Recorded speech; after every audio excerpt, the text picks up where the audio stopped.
Okay, sexual orientation and gender identity and cultural identity also can be the basis for discrimination. So it is important for the manager to ensure that these things shouldn't be the reason for them to discriminate their employees. So another thing is ability. Ability is also fall under the category of diversity. Diversity management of diversity. Ability is referring to individual current capacity to perform the various tasks in the job. So this belong to these abilities is referring to the abilities or capacity of the employees to perform the task. So there are two types of abilities: intellectual abilities and physical abilities. So intellectual is referring to the abilities to perform mental activities. That means to perform whether involving thinking, reasoning, problem solving. So when we talk about mental abilities or mental activities, in other words, intellectual abilities is referring to thinking, reasoning, and problem solving. The use of our brain in terms of solving the problem, in terms of reasoning, and so on.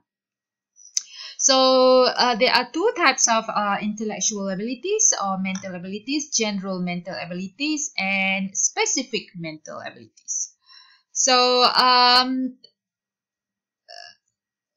dimension of intellectual abilities, as you can see here, there are many dimensions. Number aptitude, some people they are good at numbers. For example, mathematics, how many of us are good in mathematics? So if we are good in mathematics, that means we have the abilities in terms of number aptitudes. Verbal comprehensions, how many of us good at talking or good at understanding others, and then know how the way to construct the sentence to make it nicer. Some people they just go straight to the point. Some people they know how to be diplomatic in terms of talking to others. So this part belong to verbal comprehensions. Perceptual speech is referring to the abilities to identify visual similarities and differences. So in order to know whether you have these abilities or not, if you sometimes you be given a photo, two photos of similarity, two photos exactly the similar, and then you need to find the differences. So if you could find the differences between two photos, then you have this perceptual perceptual speed. And then we have inductive reasoning, deductive reasoning, spatial memory, and so on. So these are the mentions of intellectual abilities. So in order to understand more, you have to read the textbook, and you also need to see the example. If you could share the example with the dimension, then you have good grasp of these dimension. So these two, inductive reasoning and deductive reasoning. So I give the definition here: inductive reasoning from specific to generalized, deductive reasoning from generalized to specific. That's the differences between the two. Next is physical abilities. When we talk about physical abilities, referring to our abilities in terms of movement of our physical, in terms of our stamina, in terms of our dexterity, strength, and so on. So it's basically referring to 9 basic abilities. For example, in terms of our strength, whether we could uplift the thing, or carry heavy things.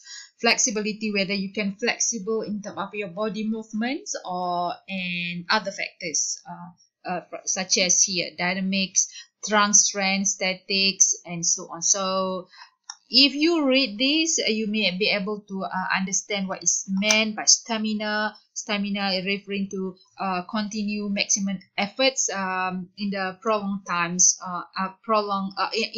in the long time. For example, if you jog running for a long time every day for 3 hours non-stop, that means you have high stamina.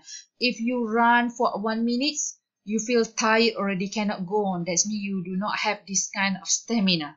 So that's how these basic physical abilities are referring to. Okay, diversity management, in other words, is a process and program by which manager make everyone more aware and sensitive to the needs and differences of others. So basically, diversity management means it's important to aware and also to know about some sensitivity issue or the needs of other employees or anyone who have different characteristics or who are different from us. So diversity will be more successful when it is everyone business. That means if people look after each other, aware about the differences and accept it with open hearts, then it will be good. If everyone deny the diversity or everyone look down stereotypes about some people because of their differences, discriminate them, it will become something that is not good for the organization, because the person who been discriminated because of their differences or because of their diverse background and so on, they will have problem to cope with their work, to work effective, to carry the work effectively. So here describe how organization manage diversity effectively. That means through attracting, selecting, developing and retaining diverse employees. So it is important for the organization to hire employees who have diverse background. If the organization only hire employees based on the similar background, they do not have different ideas. They have the same ideas. So there will be no innovation in the organization. There will be no new idea or creativity in the organizations. So it is important for the organization to hire employees with diverse background, but they have to know how to manage these differences in their employees so that they can use these differences into something useful, into something meaningful. That means to ensure that this employee be able to use their differences to the betterment of the organizations, to produce the work effectiveness. So for the expatriates, that's expatriate mean for someone who gonna send for overseas assignment for the job or for the working in overseas, or someone from overseas who want to work in Malaysia, for example.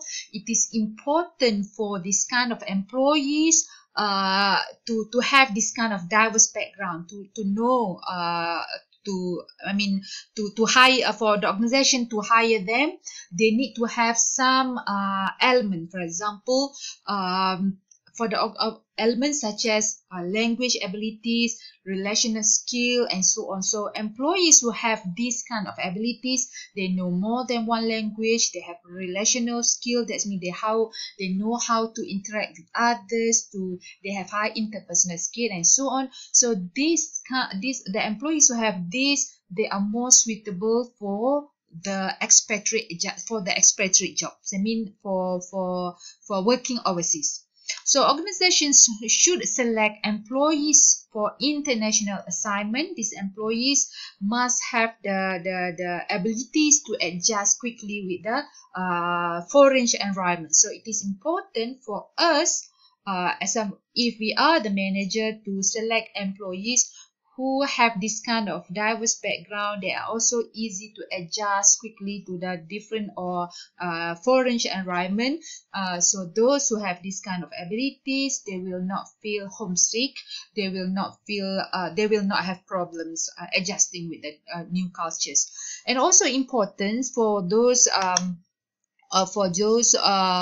who are interested to work overseas, especially important for the managers to hire employees who going to be sent to overseas or expatriate, to have high self-esteem, because this will make them be able to work to work with others with different background and so on.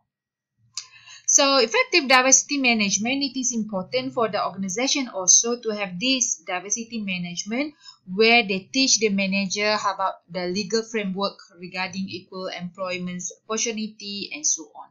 So it is important also for the organizations, especially manager, to foster personal development practice. That means to train their employees so that this employee could show their skill and abilities, their own abilities and skills that maybe they feel shy or do not want to show. So it is important to foster this kind of practices so that employees will not feel shy to show up or to polish or show their skill and so on for the betterment of the organization. Okay, that's it.